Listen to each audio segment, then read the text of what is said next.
Hello everyone.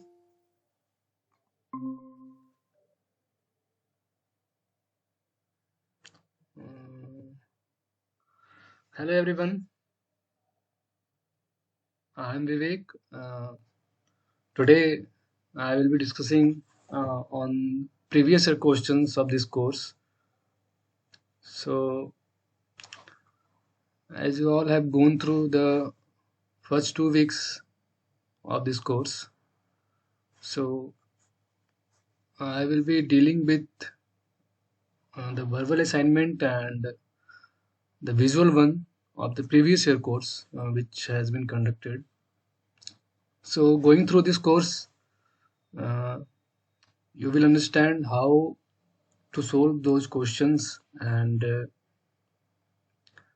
how you should keep in mind the concepts uh, of the different kind of architecture styles and how you can identify the a structure from that. So let me first share the verbal question. I think there are four people already there. I should wait for this.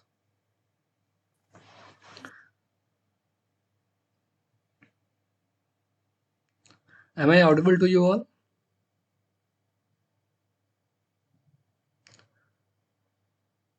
Hi, Eliza. Hi. Am I audible properly? Yes, yes. It's okay. Yeah, yeah. Abhirami.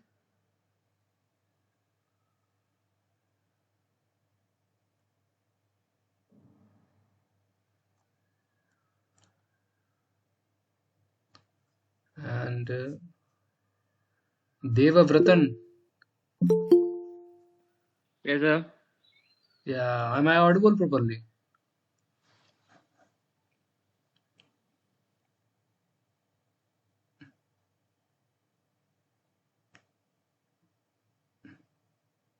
Okay, okay.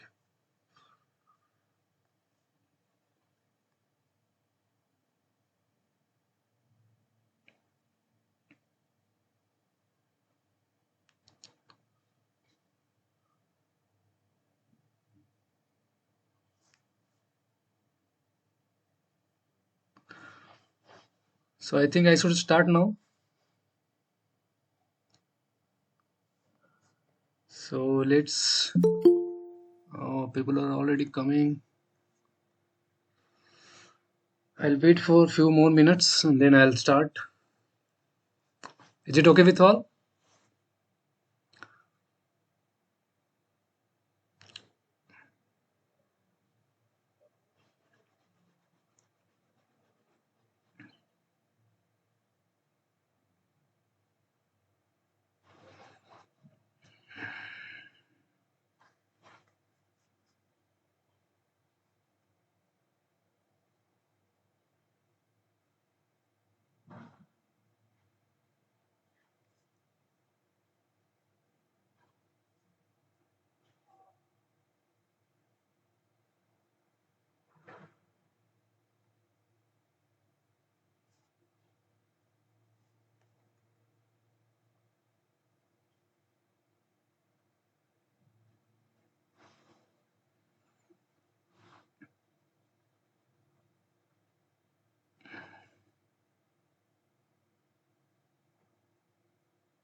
So this session is going to be very long, around 2 hours. So I hope you will not feel bored. So how's the course going on?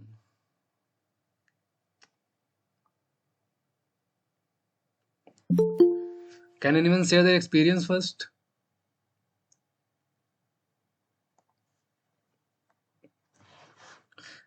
Anyone, please.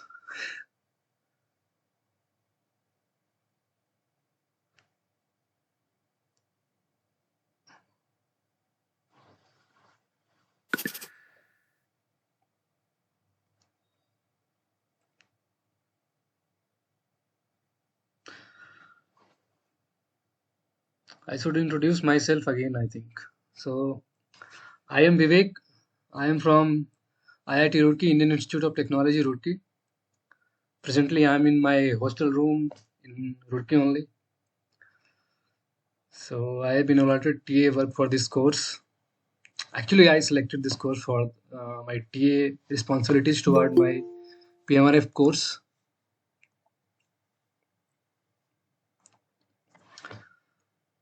As I'm little interested, not little interested, actually I'm interested in this course. That's why I selected this History of Architecture course to perform my TA duty. We all admit. People are coming. I should wait.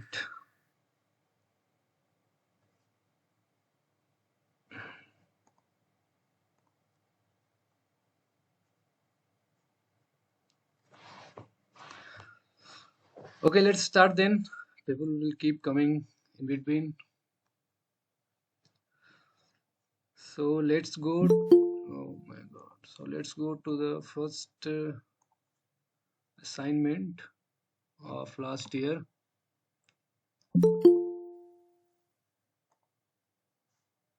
Wait.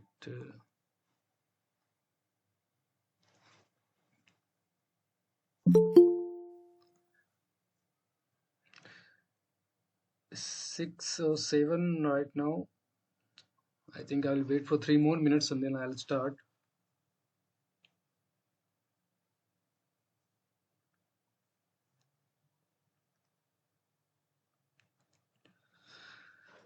It's the first live session of this course, so I think people are excited.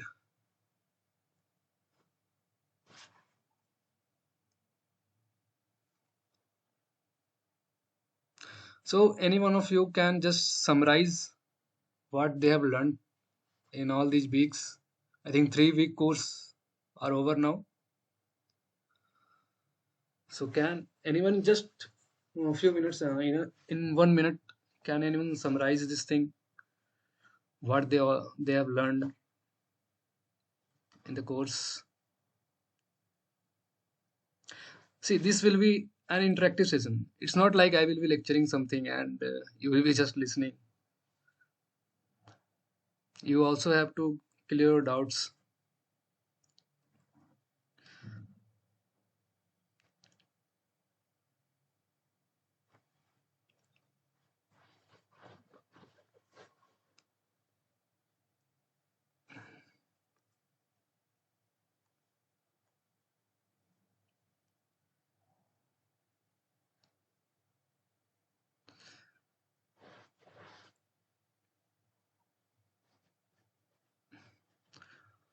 Anyone, please.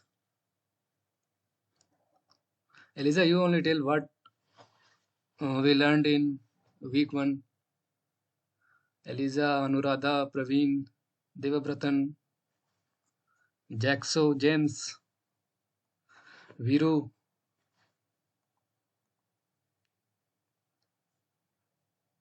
Naveen, Praveen, Revati, Saluru, Karsha, Akanksha, One name I can't read.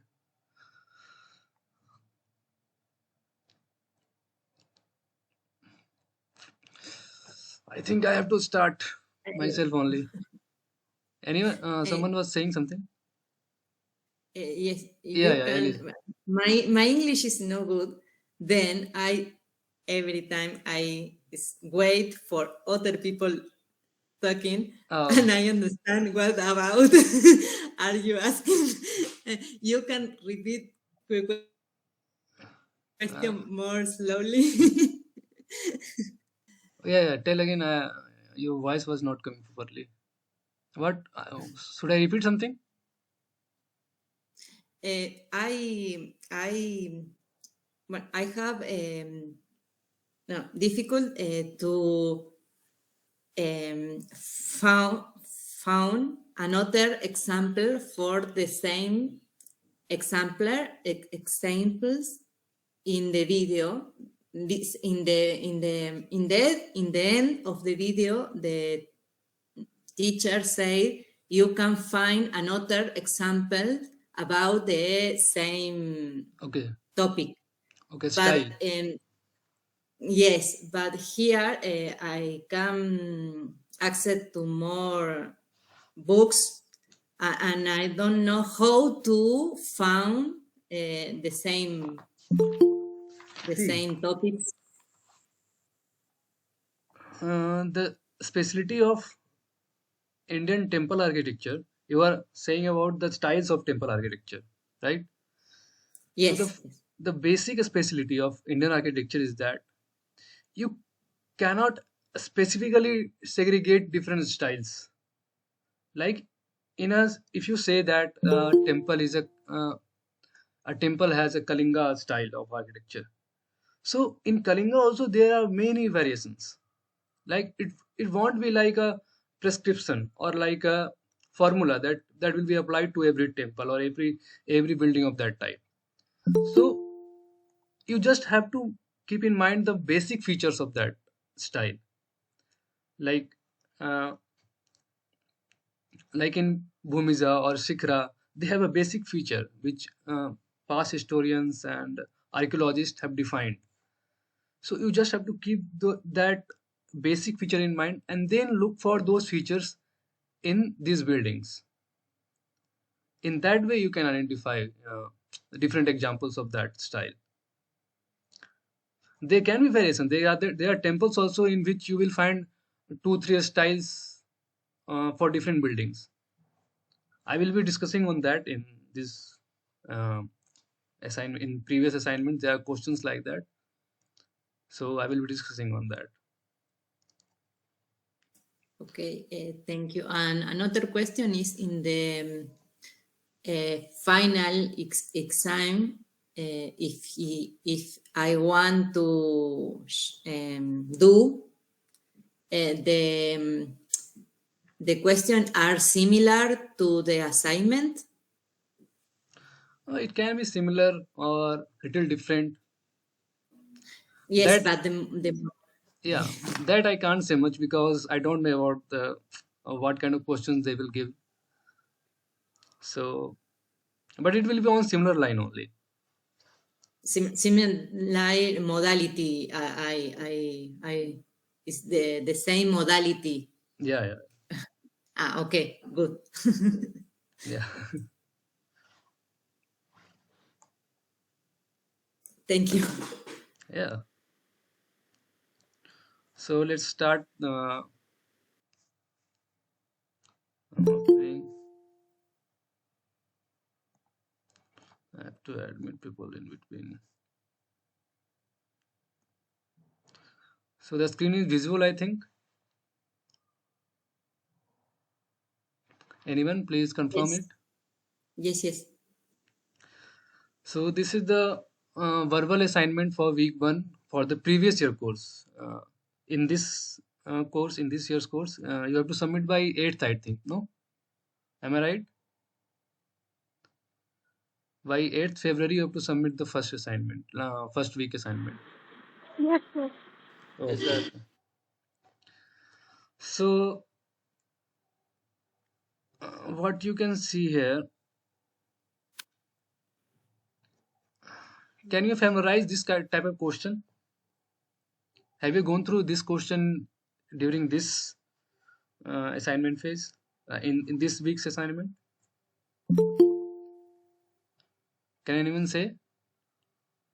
Is there any question like this or similar?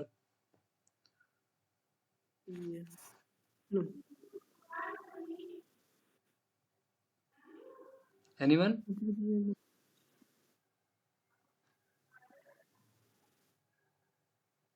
You all have submitted your assignment or not for week 1? No. Yes, sir. Okay, that's good. So this question says in Western India, particularly Gujarat, Western Madhya Pradesh, and Maharashtra, a unique type of temple superstructure was. Then there are options: Kalinga, Shekhri, Bhumija, and Famsana. So what should be the answer? I'm asking you all. I think Kalinga. Why Kalinga?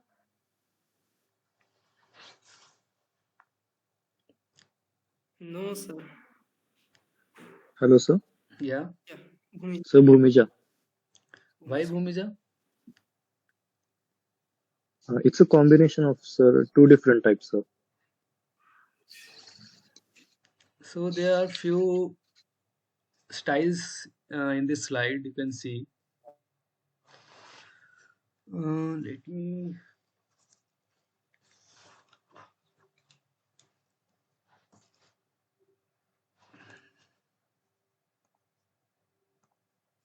So there's an amalaka on the top with horizontal bands going upside.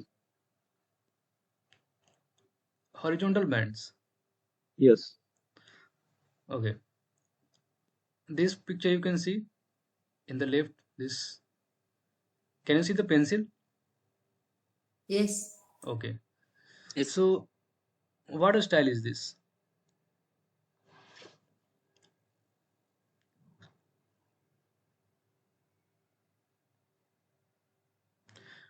Okay. Can you tell in this picture, is there any building like this? Is there any in this picture, in the right side picture? Anyone can tell which is this complex? This whole complex? In this you can see different styles also. I will ask what are these styles?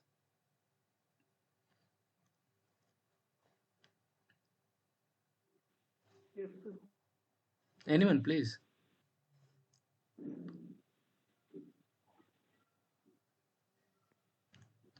I can't see I the think comments, so you have to speak only. Linjaras temple. Tell again. Linjaras temple. Not Zara's. It is Lingaraj temple. Lingaras temple. Yeah, yeah. That's good. So there are different features you can see in this temple. This picture is clear for you. You all know. Like you can see properly this Yes. picture. Yes, sir. Yes. Okay. So you can see I am seeing two main styles in this picture. Can anyone tell what are those styles?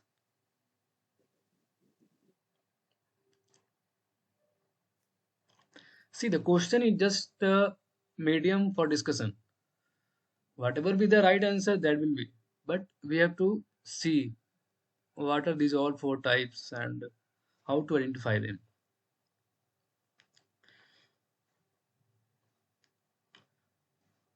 Getting right answer is very easy, but how to identify and how to implement those concepts, I think someone is there.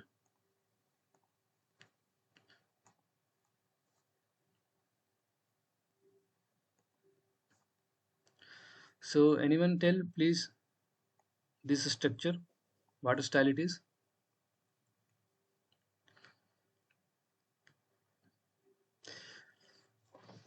What you all can see in this Still people are coming. What you all can see in this complex, in this building? What are its specialties? Like how this is different from this thing, from this thing.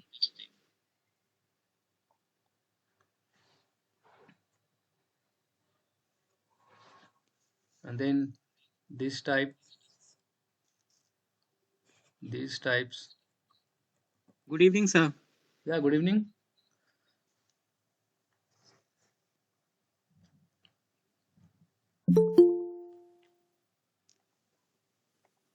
Yeah, this particular question is there in our assignment as well, Yeah, I guess. there will be question. So I'm just solving previous year question.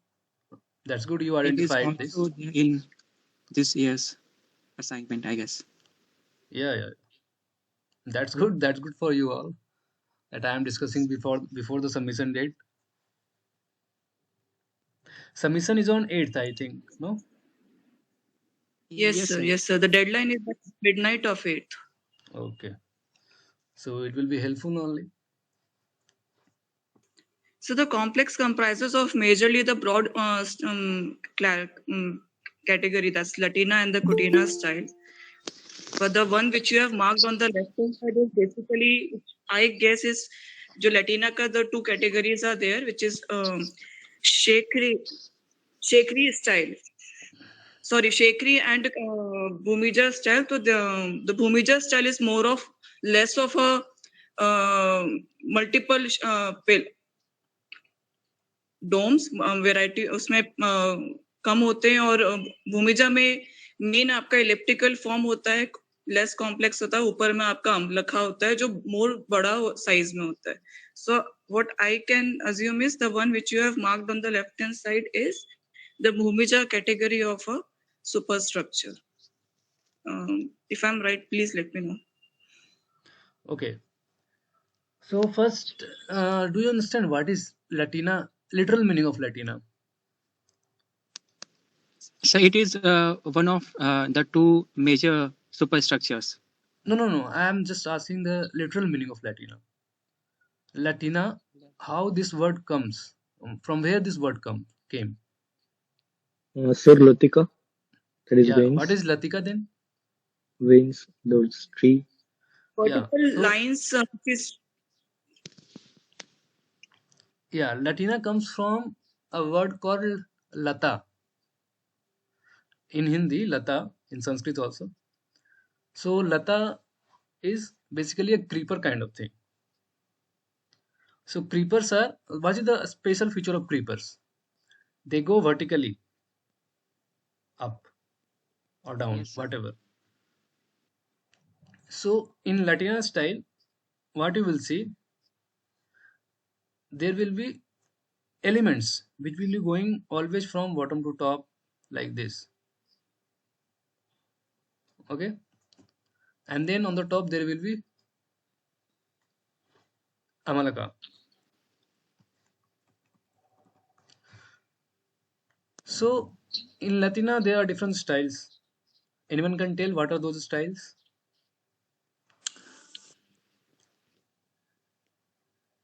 Shekari, it's Kalinga, in Bhumika. Shekri in the central in majorly central part, and the Bhumija is being considered the western part category. Yeah, that's right.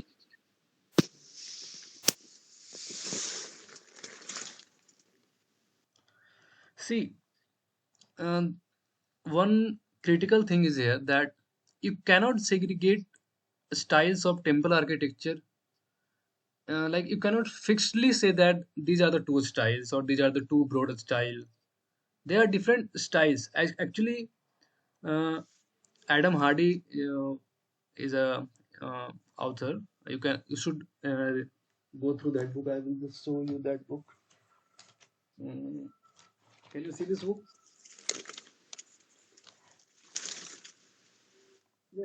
Yes. Yes, sir. Some people are coming. I think, you can see this book. So this is a Yes, very sir. interesting book, Adam Hardy, The Temple Architecture of India. Who is the author, sir? Adam Hardy. Okay. I'll show you again.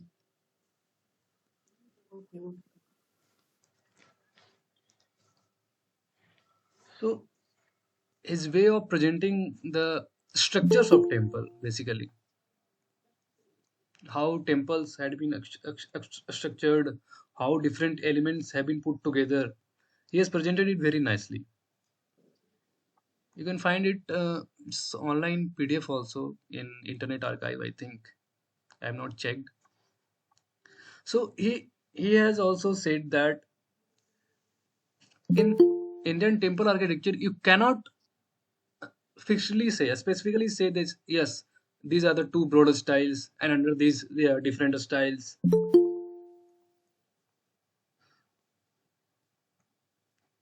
Like in this course, you learn that there are two styles, Latina and Kutina. Then there is Nagara style. Then Dravida style. Then there is Vesra style, and then under Latina there is Sekhri, and Bhumija, and there is another Famsana. Anyone have heard Famsana before? Like during lectures, do you anyone remember what is Famsana?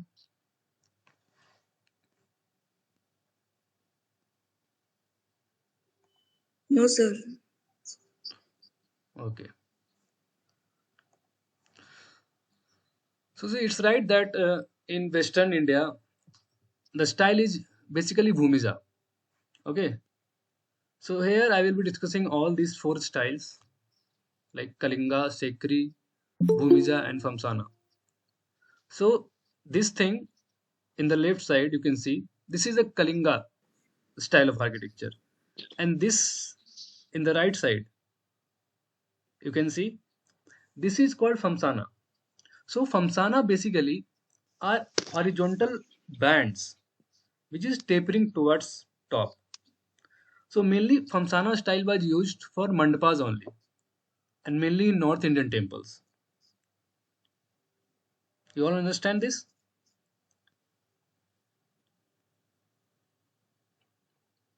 Hello? So repeat Yes. again. See, in the left side, this is Lingaraj temple, right? So you can see this complex, it is of Kalinga style. So now you can tell what is the speciality of Kalinga. What you can see in this building.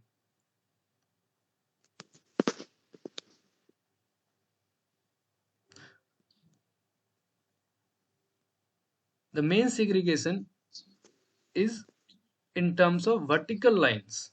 You can see different vertical lines are there, Yes. and in each vertical line there are horizontal edicules. Edicules you all understand or not? I don't know, sir, about that. If you go through previous lecture, you will get a term edicule.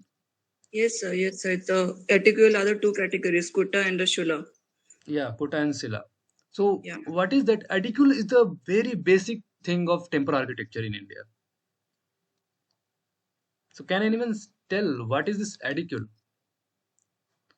Because whatever style you see, wherever you go, there are edicules.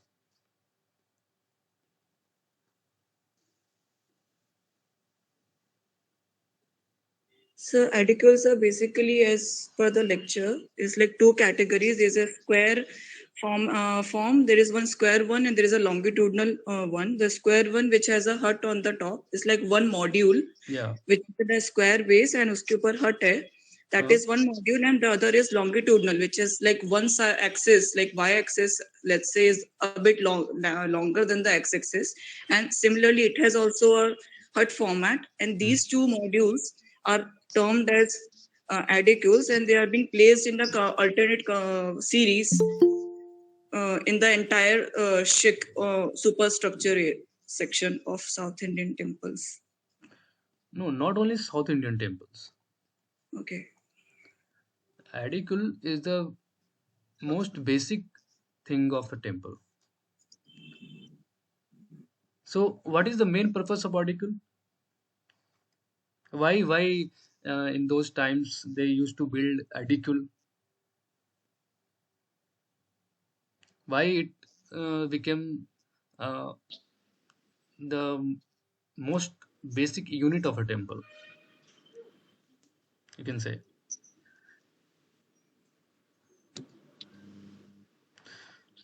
I'll just share a paragraph which has been written by Adam Hardy in his book only. Adam Hardy. So this is the book, you can see. You all can see this. Yes, sir. So in the Yes. first chapter only he has defined what is edicule.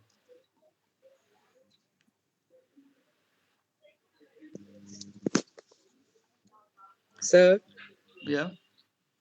मेरा एक course से unrelated question है, आप अगर आप free हो तो मुझे बताना सर हाँ, एक बार.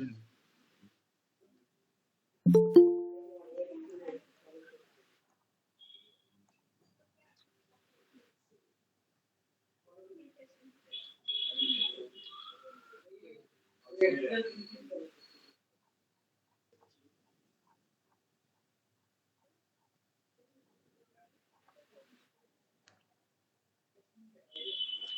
So you can see this paragraph. Yes sir, we can. So what is written over there? Sir, it's not visible actually. It's not visible. It's visible, but half the page is visible. You have to minimize a bit. Okay. So in this paragraph he says that there is a kind of play common to nearly every child. You understand this line? There is a kind of play common to nearly every child. Or leave this line. I just come directly to the edicule part.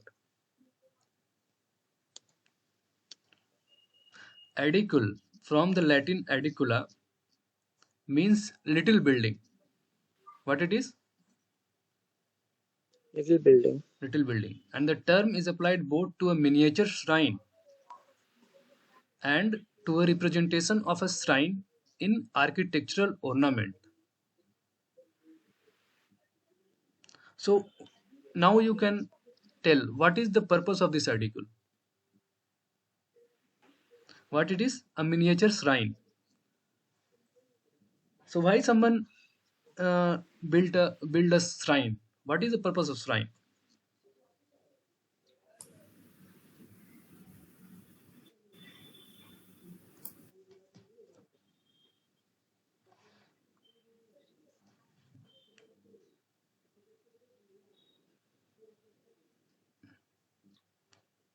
So shrine are basically built to offer your prayers, to get yourself much closer to the godly figure.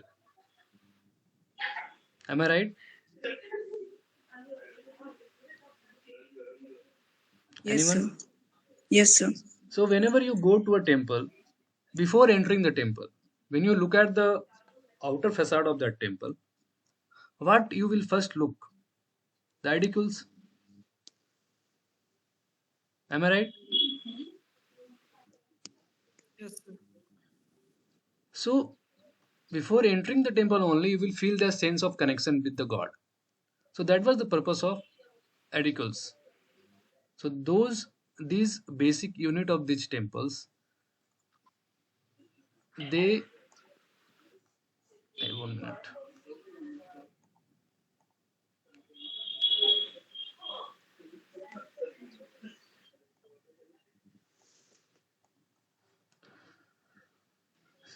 So they are incorporated in all these layers. When you go vertical also from bottom to top, like you see in this Kalinga style. Now everyone understand the Kalinga style?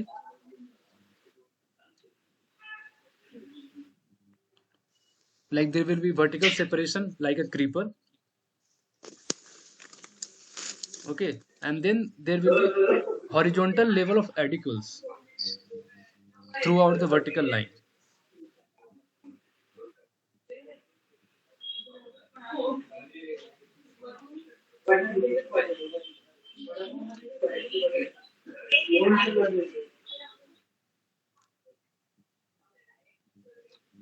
Hello? Yes, sir. Yeah. So this is the Kalinga. Or broadly you can say this is a Latina style, but Latina also has different composition, like in terms of Sekri and Bhumija. So Sekri and Bhumija, they have uh, little variation, or you can say not minor, but considerable variations in themselves. Like in this figure, you can see the pencil. Huh? So, Sir.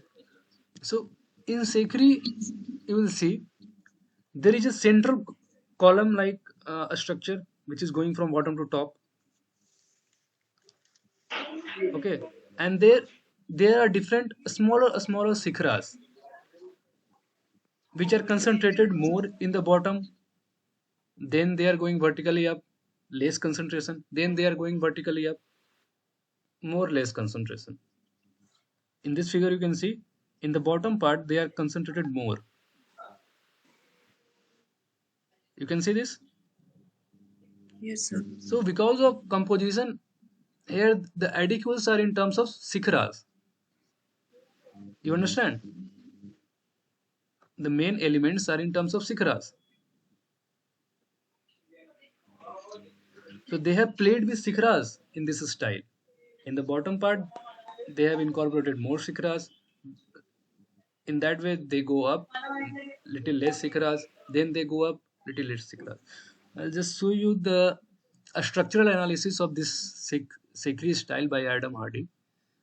Uh, he has made. I think this PDF is not visible to everyone properly.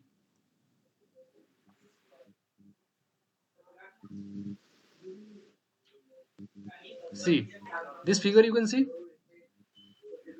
in the left. Yes. So this is the structural composition of Sekri. You can see different smaller sikhras. Now they came together. Okay, now you understand.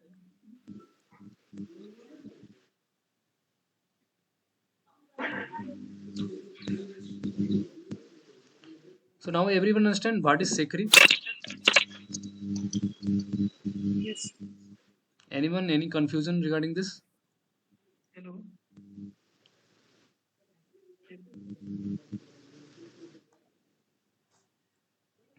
Any confusion?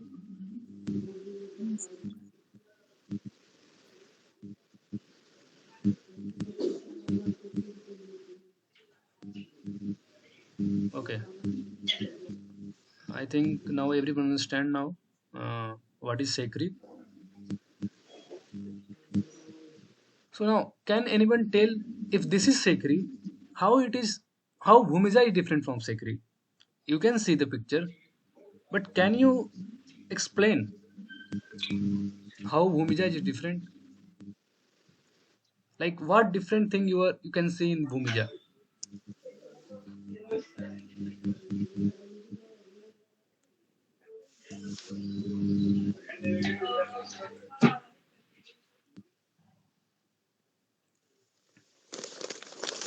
Anyone?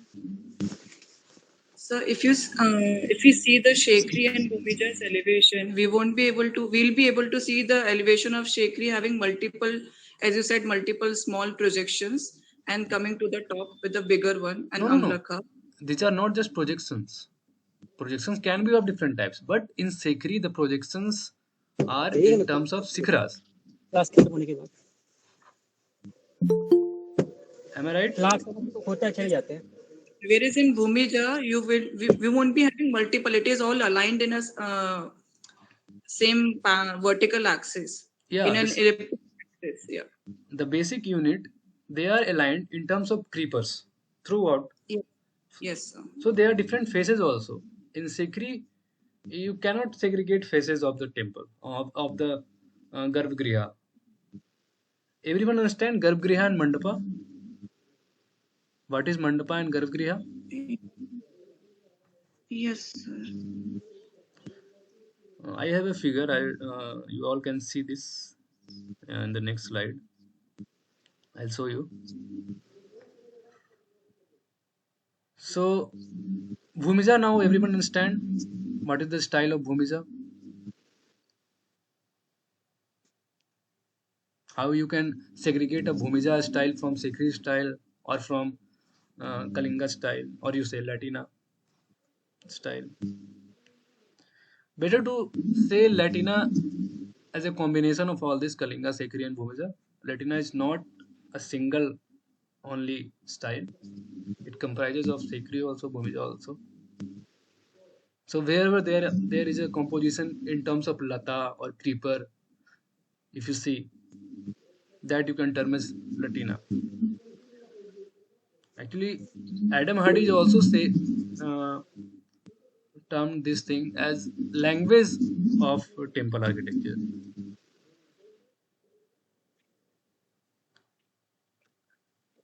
You can say type, you can say order, but he specifically termed it as language, because when you say language, then you can incorporate different orders in that, different styles in that. Okay, and each language has its own grammar. I think it's going top of your head, kya? No, sir. Okay, you can go through this book,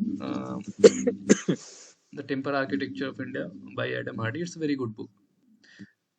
Have you gone through Percy Brown? Yes, sir. Yeah, that's good. Mainly for illustration, you should go for that book, Percy Brown, Buddhist and Hindu architecture.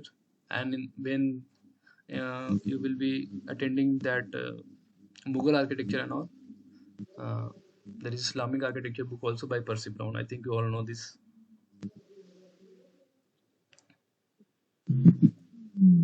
Sir, one doubt. Yeah.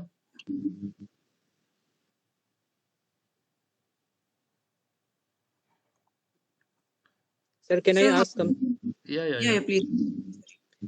Sir, what is the duration of today's this live session? It's up to 8. It's up to 8. Okay, sir. Okay. Sir, how can we identify Vesera style, because it's actually a mix of Latina and Kutina style? So, are there any features specifically to identify the Vesera style? Yeah, you just have to keep in mind what are the basic features of Latina and Kutina. It's not like that this thing of Latina and this thing of Kutina will come together only, then only you can say Vesera. Okay. Wherever you see mix of any element of Latina and Kutina, you can term it as Vesera. Okay. Okay. So now, what is the difference between Latina, Sikri, Bhumija, and all? You all understand. Again, you can see this figure. I have kept it here. It's a figure for a Lingaraj temple only. Here you can see the different parts. I think you all know this thing. Top is the Sir, is it Kalsa. the same question or is it different question? Same question only. I'm just interpreting different terms here. Same question only. See, this is what you call it Mandapa. And in Kalinga architecture, they call it Pidha Jagmohan. So top is the Ghanta part. Then after that, Pidha. Pidha, you understand what we call Pidha in Hindi? It's a Hindi word. I think you all, those who are from Hindi belt, or they understand Pidha. What is Pidha? Pidha is a kind of step, or you can say a slab or low height bench. So when you see this kind of horizontal lines, see these horizontal slabs kind of thing. This looks like pida only. That's why it has been termed as pida.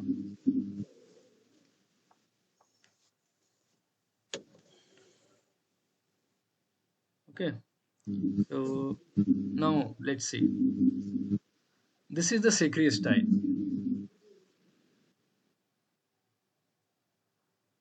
Can anyone tell which temple is this in the left side?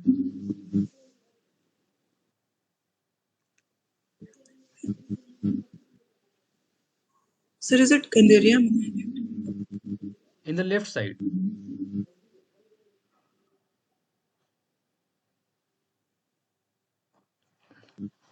It's a very interesting temple. You can see two different elements in this, like two different styles are intermingled in this temple. Can anyone tell what are those Sir, styles? is that temple in Bengal? Not in Bengal. Okay. Sir, it's Bhubaneswar. Yeah.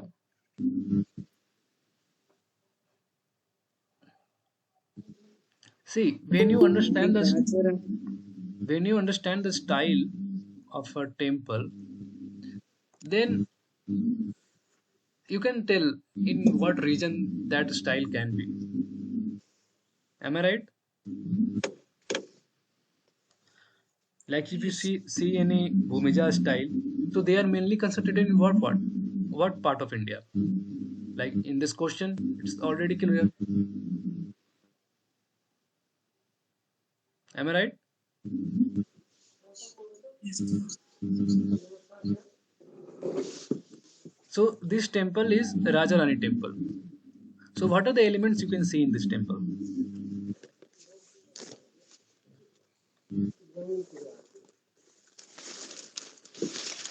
In terms of these styles, I'm asking.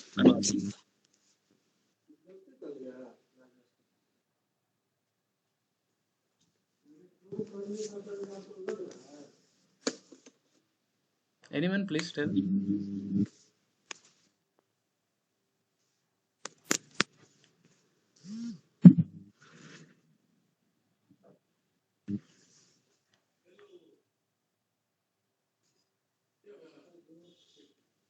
Why this style has been termed as Sikri? Now, this you can tell.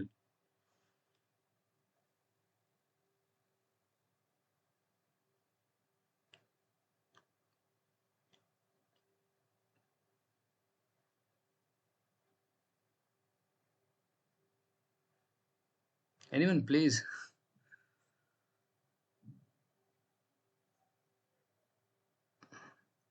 So maybe because though it is aligned vertically, the adicules or the small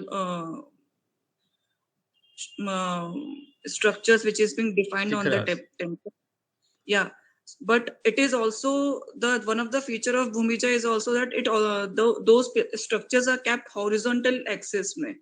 So there are defined horizontal axis throughout the structure. No. Why you are uh, calling Bhumija here? So Bhumija is because the adicules and the small modules are in the line of towards the Amlaka and in a vertical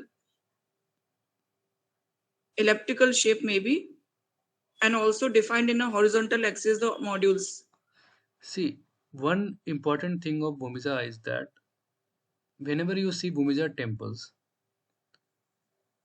there can be exceptions, but in most of the temples there are different faces for Garbhagriha.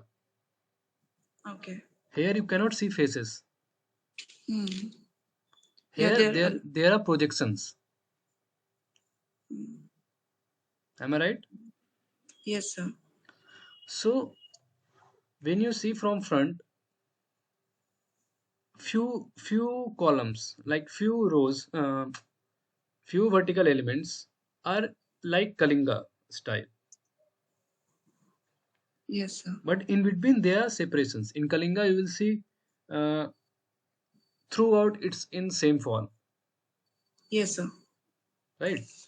But here they have imposted different adjectives like a projection, different sikharas like a projection.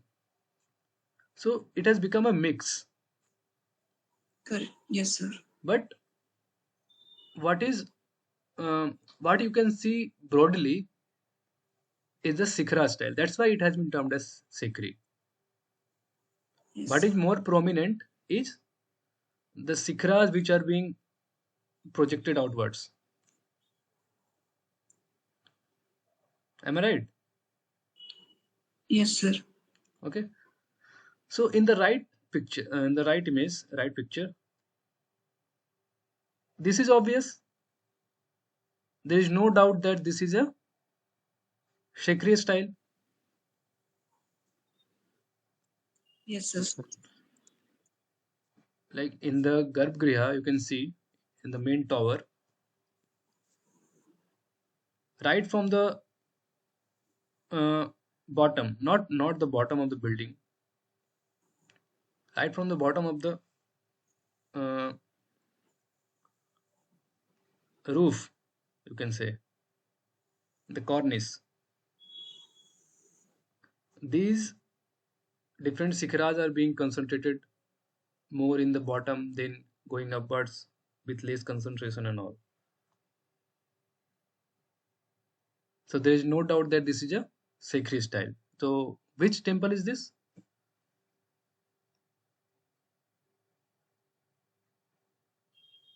Anyone?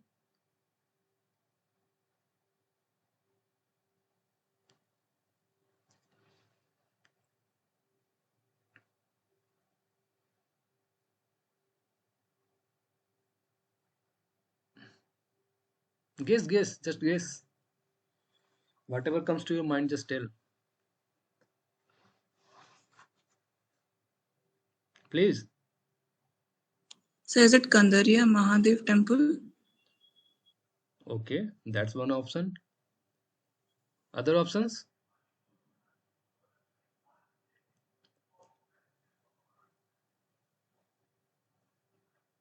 Anyone, please.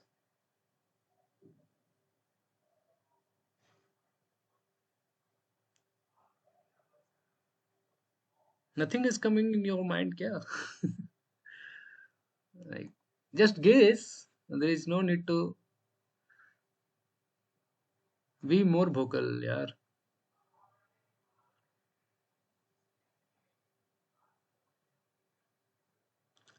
No idea. How you can have no idea?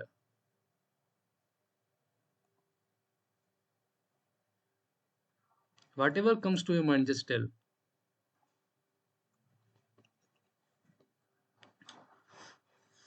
Okay, let's see. So this is Kandariya Mahadev. So who was telling Kandariya Mahadev? Myself, Akanksha. Akanksha. Okay, Ji. good. So and this is Rajarani temple. That's in Bhubaneswar. I think who was telling this is in Bhubaneswar? Praveen. Someone was saying. Okay, let's move forward. Sir Bhuvaneshwar, I, What? Any doubt?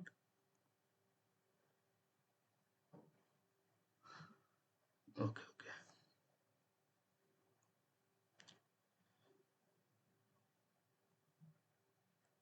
So now, this temple is also Bhumija style.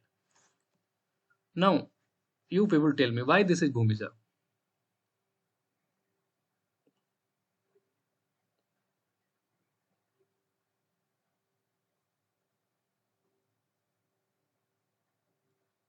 And I'm not going to explain why this is Bhumija.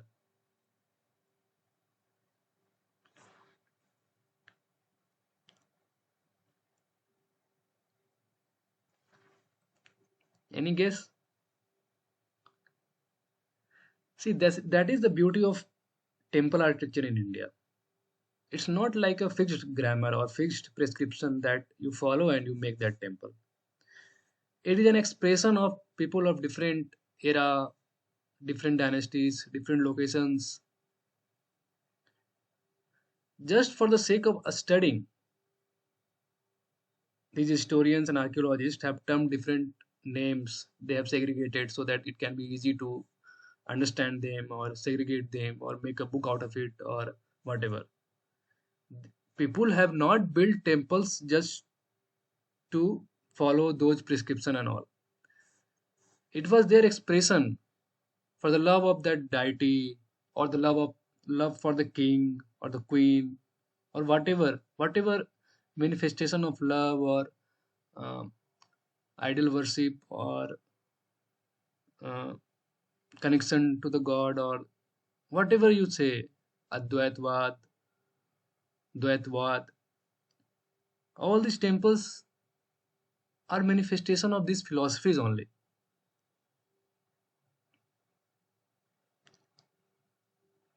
You understand?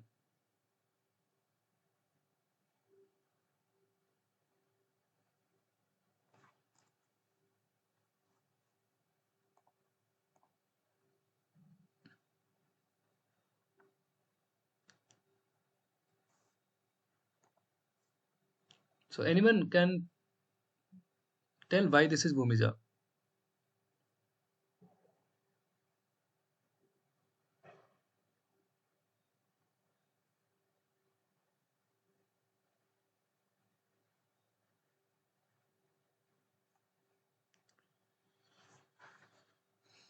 Okay, you just explore little bit in the next session. If you come, I will ask again or I will explain if you don't, if you are not able to get why this is Bhumija.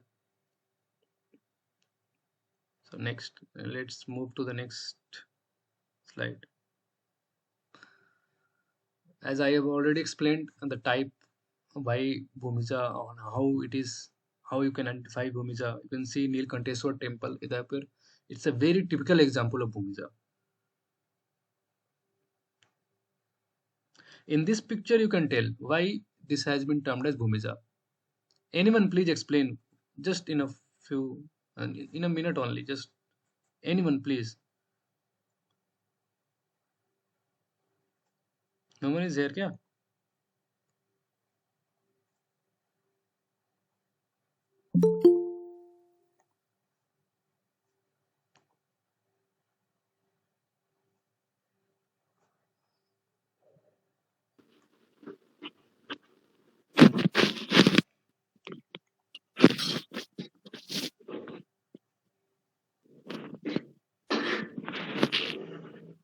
Well, I think.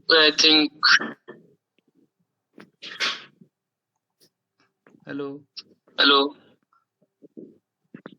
Why this voice is coming? Arvind, can you mute yourself? Okay.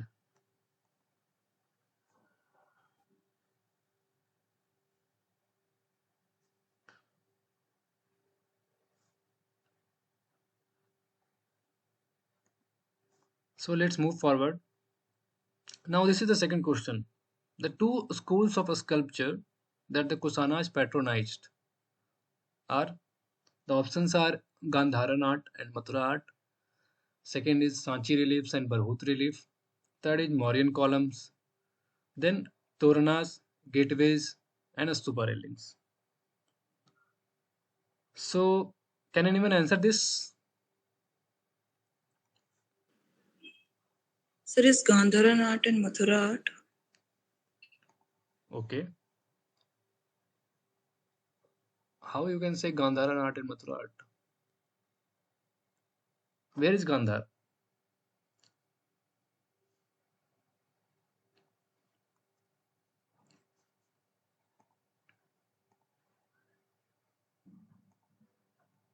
Hmm?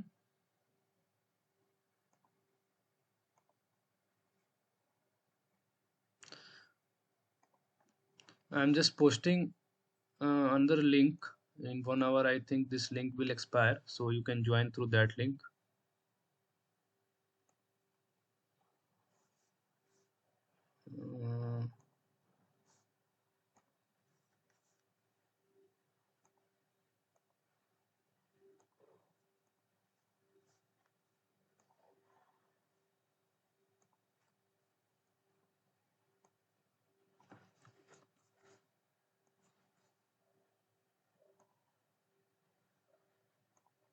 So I posted this in comment. Venkatesh is asking, can you please explain why this is Bhumija? Okay, I'll explain. I asked you all to just think a little bit.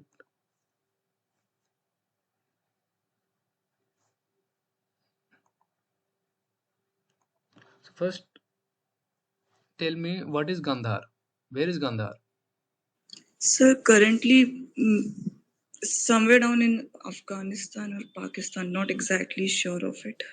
Yeah, it's around, it's a part of Pakistan and Afghanistan. It is comprising in both area. So that is the region of Gandhar. Gandhari, to I think most of the people know who is Gandhari, who is called Gandhari. Hmm?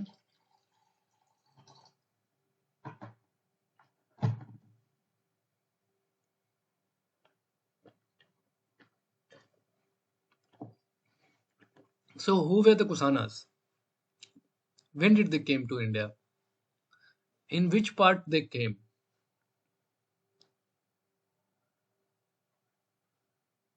So these are the basic questions which comes to mind when you hear Kushana.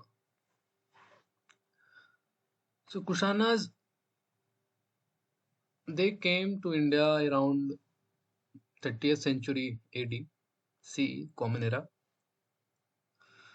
ruled for about 3 centuries, up to 375 circa. They ruled in the northwest India.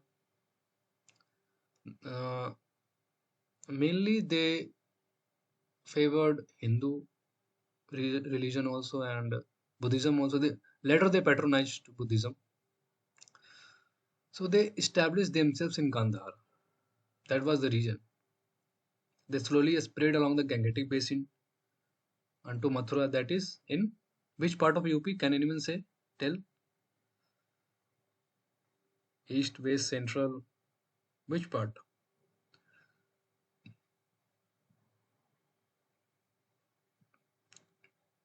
Anyone from UP here?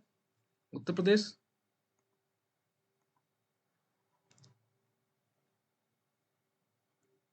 No one? Okay.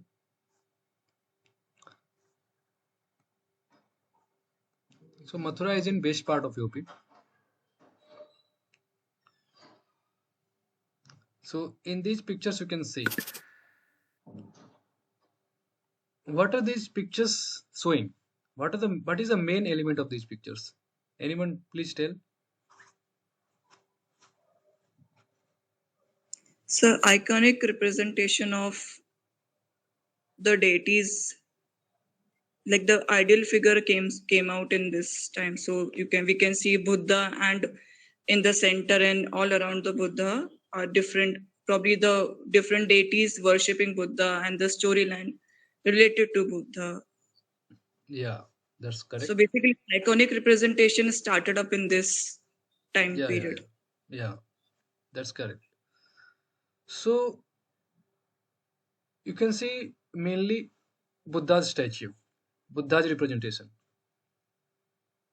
This is not, it's not like that in Gandhara art you will see Buddha only, but main part of Gandhara art is manifestation, showing manifestations, different manifestations of Lord Buddha. Can you focus on the clothes of Buddha, clothing pattern of Buddha?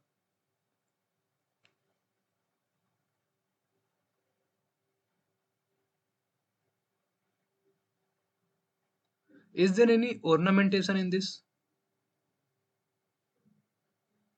with Buddha?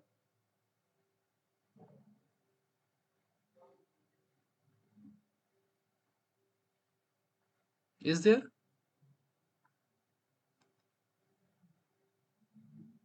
Yes, sir. What kind of ornamentation is there? With Buddha, I am saying, not with other figures, mainly with Buddha.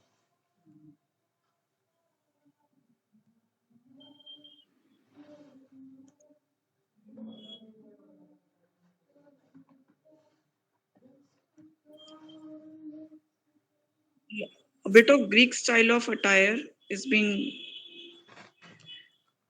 Why you are saying Greek style? because that was a style somewhere down where the early architecture of India is started from Iranian plateau or No, no, that no, no, no, area. no. I'm asking why you are saying there is Greek influence. What a specific thing of Greek architecture or Greek region is there which you can see in this art? The way they dress themselves with a cloth with on one shoulder and the lines. Yeah. So these are the Yeah, draperies, like the yeah, the drapes. Yeah, the drape draperies of part. the cloths, which you Yes. can see. These are influenced. These have Hellenistic influence, like Greek influence. Hellenistic is a term for Greek only. And in this art, you cannot see ornamentation with Buddha. You can see him in a bare single cloth. I think there is single cloth only. No ornament, no jewelry, nothing. Am I right? Yes, sir. And these are mainly made of what material?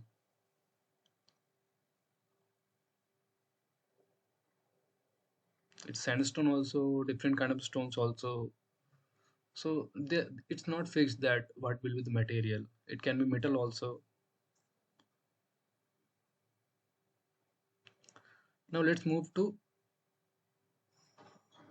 so you can see here Gandharan art has Bactrian, Parthian and local influence also. Initially they took ideas from Bactria, Parthia. All these are the Middle East region.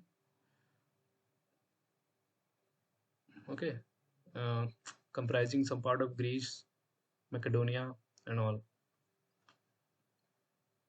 So they mainly used grey and bluish sandstone. The Buddha is shown in a spiritual way with less ornamentation, and they have a resemblance with Greek gods. Okay, Yes, sir. now let's see Mathura art. So what difference you can find in Mathura art and Gandharan art? The most basic difference which you can see. Can anyone tell? This is the picture. Then again, I'll show you this picture. Standing position. Yeah, that is one.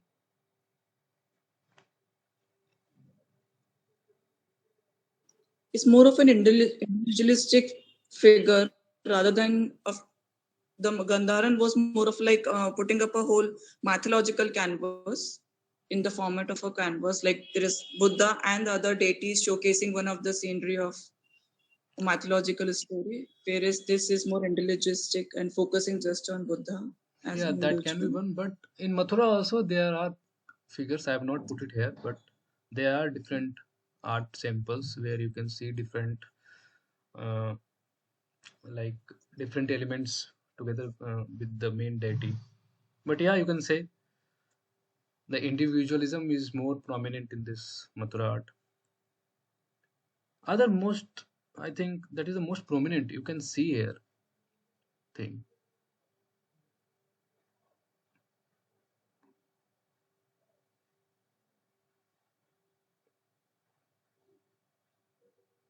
I just again show you the Gandharan art.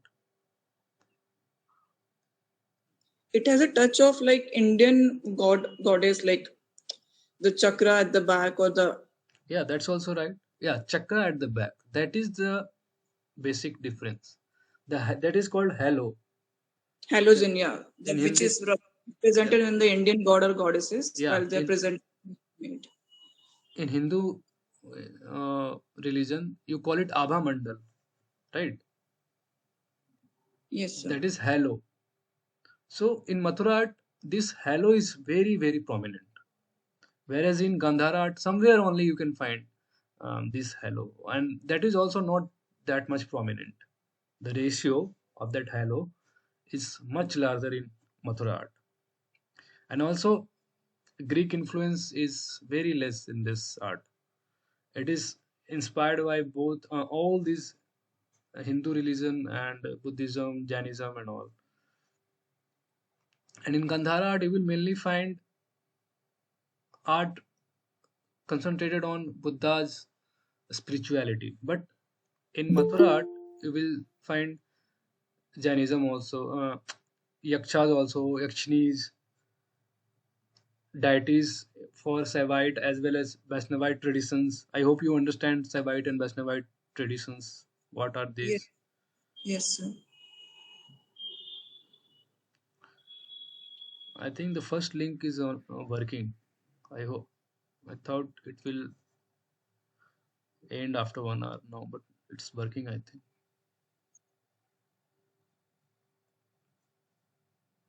Okay, that's good. So you all understand Gandhara and Mathura art? Yes, sir. Okay, so then I'm moving forward. And these are the Sanchi reliefs.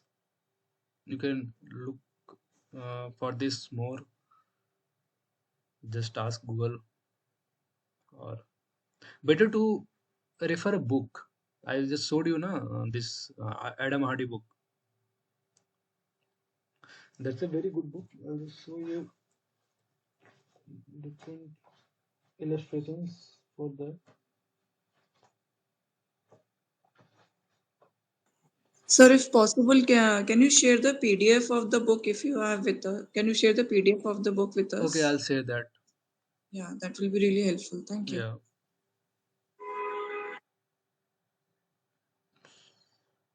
I'll just upload it in Drive and share with you all. Or you can download it from Libgen. You know Libgen? No, sir. There is a website. You just write it down. Libgen.is. Okay, sir. Here you just type Temple Architecture by Adam Hardy. It will come.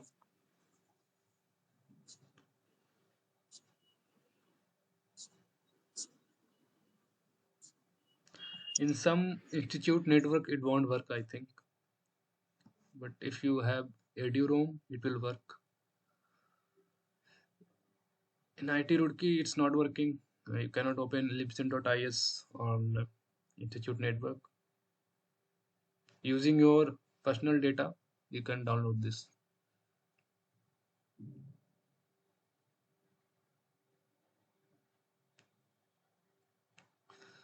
So this is the Sanchi relief. You can see this is a Toran Dwar. Toran Dwar, you understand, you all?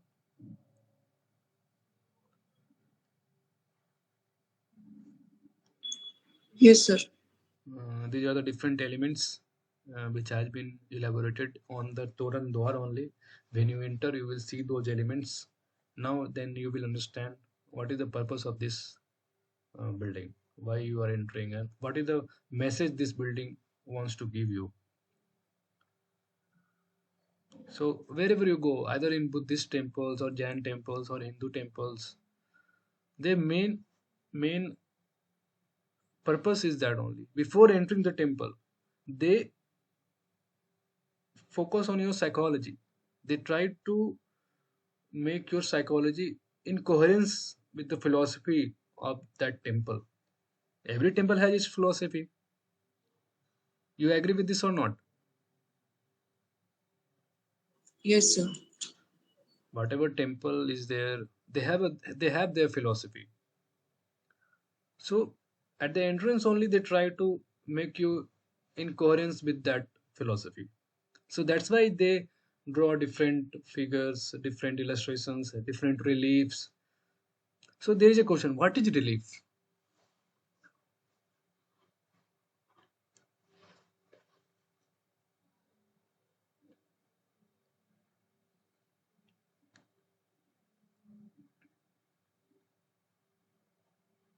Anyone? Sir, any object which is related to the deity or it is a belonging to a No, no, no, deity, no, no, no. or else it represents the presence or No, no. Relief is a kind of artistic expression. It's a way of expression. It is not related that it will be related to the deity or something. It's Yeah, yes, a sir. way of expression, Hmm. or you can say like it's a artistic method. Yeah. So reliefs are whenever you see a horizontal plane, okay, and things are a little bit above that plane. Things are like made. How I will tell. Just wait a minute.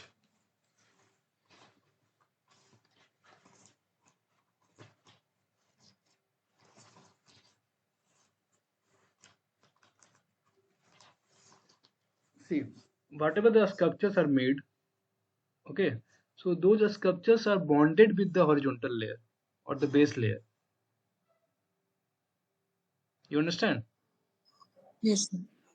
Like whatever in each of the relief you can see, there is a plane, okay, Yes, sir. and then they have done little carvings in that plane. Through that only they created that figure. Okay. Yes, sir.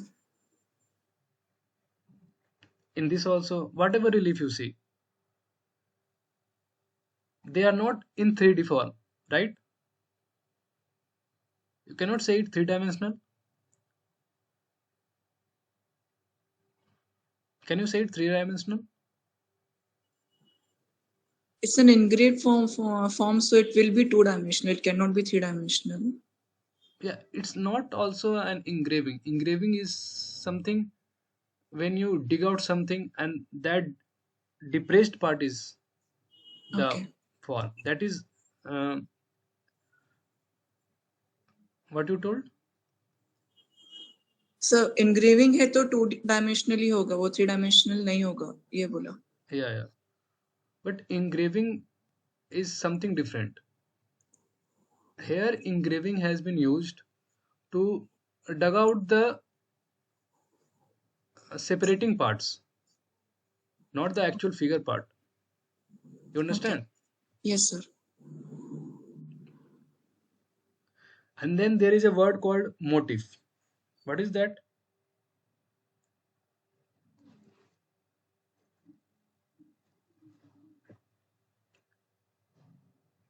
You can hear reliefs and motifs, different places, different artistic forms, different expressions. These terms come together generally, reliefs and motifs. I think I have not put motifs example. Okay. So motifs are basically a sequence of different miniature artistic forms. Okay. Like if you see any image, so if there is a horizontal pillar and that pillar is being repeated throughout in that a sculpture, so that is a motif. Okay. Yes, sir. Now these are the Barhut reliefs. Where is Barhut? Barhut is near Satna district, Madhya Pradesh. These reliefs are initially built by Ashoka, and then these were improvised by Sungas. So one of the most important thing of Barhut relief is that it represents an iconic phase of Buddhist art in the form of symbols. Can you see these symbols here?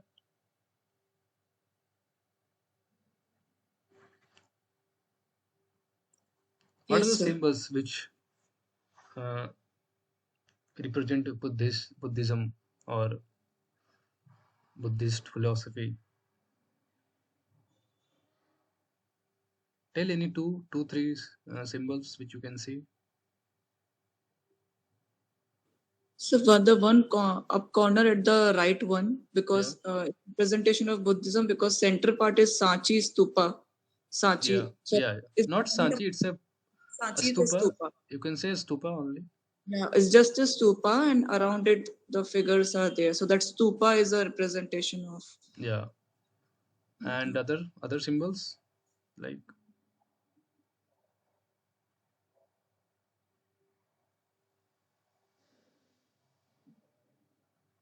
so.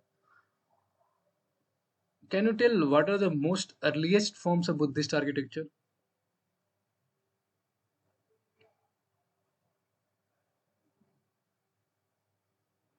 There were many earliest forms. Like in what form Buddhist architecture started? So caves, Yeah, through caves. through caves, yeah. And The what? sculpted inside the caves or in the format of cave shrines, yeah. So what they started building initially in the caves? Freestanding temples. No, temples. It can be of Hindu religion also. Shelters of divine. Uh, Shelters of divine. Shelters of divine. What are those shelters of divine? Sir, is They it are, chaityas or viharas? yeah, these terms, chatyas and viharas. So what was the purpose of chaitya?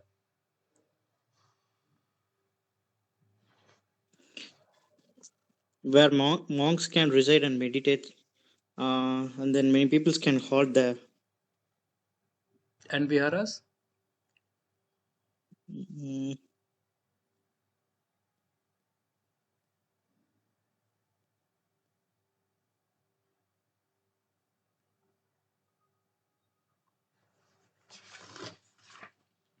So viharas are more like a smaller version of Buddhist monastery where people used to gather up as an assembly, and they also used to have small cells, small spaces around it where you can live for a longer time.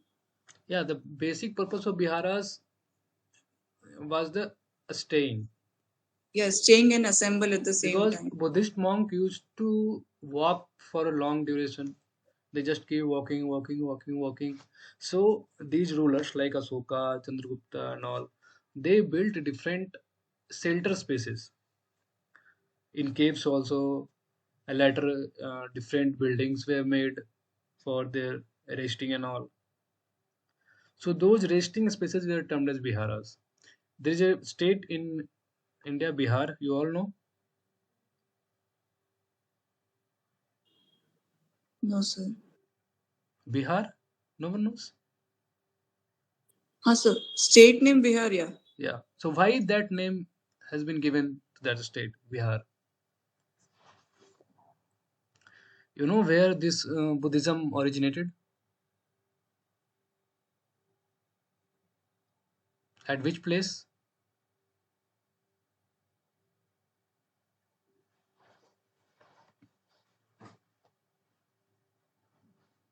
Anyone? Where Asoka ruled? Anyone can tell? Like uh, what was the capital of Asoka's reign, Asoka's dynasty, Mauryan dynasty during that time?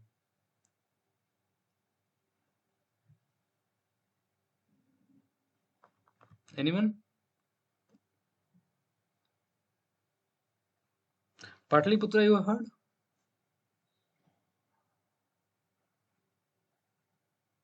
Yes, sir. So where is Pataliputra?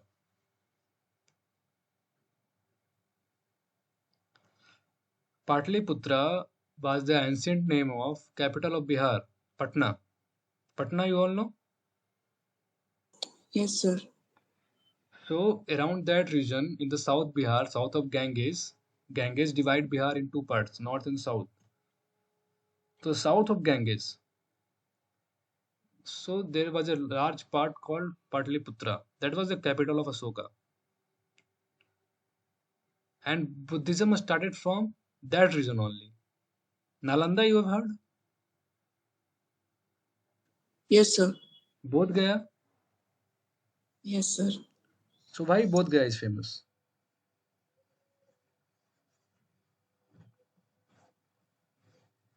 Buddha got enlightenment there. So the Bodh Gaya tree is there where Buddha got enlightenment, is famous for that. Yeah.